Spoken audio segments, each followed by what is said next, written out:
एक बार एक पंडित जी काशी से पढ़कर घर लौट रहे थे। रास्ते में एक शहर पड़ा। जब वे शहर से होकर निकले तो बहुत तेज वर्षा होने लगी।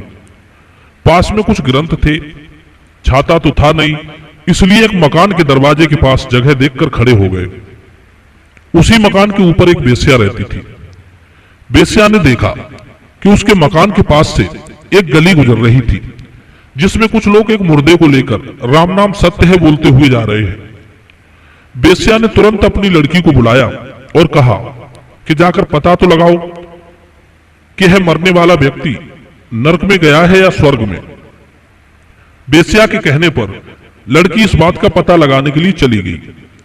द्वार पर खड़े पंडित जी उनकी बातों को सुन रहे थे। जब उन्होंने सुना कि बेस्या की लड़की मरने वाले का पता करने गई है कि वो स्वर्ग गया है या नर्क, तो वे इस बात को जानने के लिए उसके द्वार पर थोड़ी देर के लिए और ठहर गए और सोचने लगे कि ऐसी कौन सी विद्या है इसके पास जो मरने वाले व्यक्ति के स्वर्ग और नरक का पता लगा लेती है। मित्रों, थोड़ी देर में बेस्या की लड़की पता लगाकर लौटकर आई। उसने बताया कि यह मरने वाला व्यक्ति नरक में गया है।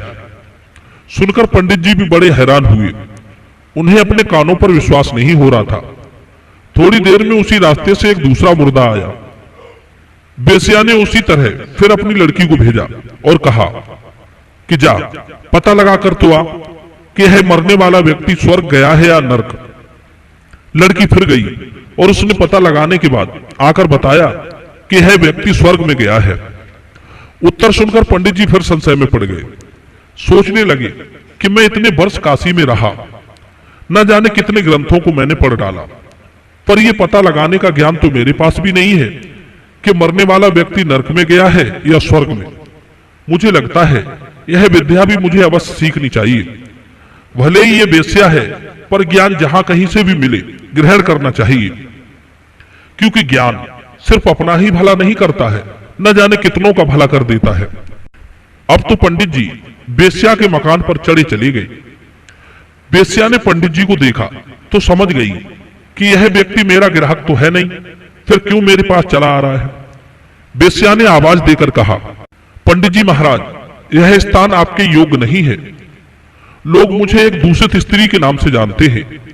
आप मेरे पास क्यों आए हो? पंडित जी बोले, माता जी, मैं एक रहस्य की बात जानने आया हूं। बेस्या बोली, पहले तो मुझसे माता मत कहो, मैं एक बेस्या हूं। पंडित जी बोले, देखो, हमारे लिए तो आप माँ बहन बेटी ही हो। हम तुम्हारे पास सिर्फ इस बात को जानने के लिए आए हैं कि आपने मरने वाले व्यक्ति को देखकर अपनी लड़की को भेजकर यह पता करवाया कि मरने वाला स्वर्ग गया है या नरक। पहले मुर्दे के बारे में तो आपकी लड़की ने कहा कि वो नरक में गया है और दूसरे व्यक्ति के बारे में बताया कि वो स्वर्ग में गया है। मरने वाले व्यक्ति की गति को जानने वाली ऐसी कौन सी विद्या है? मैं वो विद्या सीखना चाहता हूं। पंडित जी के इस प्रकार पूछने पर बेस्या ने अपनी लड़की को बुलाया और कहा कि बेटी, मरने वालों के विषय में तुमने कैसे पता किया, इस बात के रहस्य को पंडित जी को समझा दो। लड़की कहने लगी, महाराज सुनो, जब पहले मुर्दे को कुछ लोग लिए जा रहे थे तो मैंने उनसे पूछा कि मरने वाला व्यक्ति किस गांव का, किस मोहल्ले का है।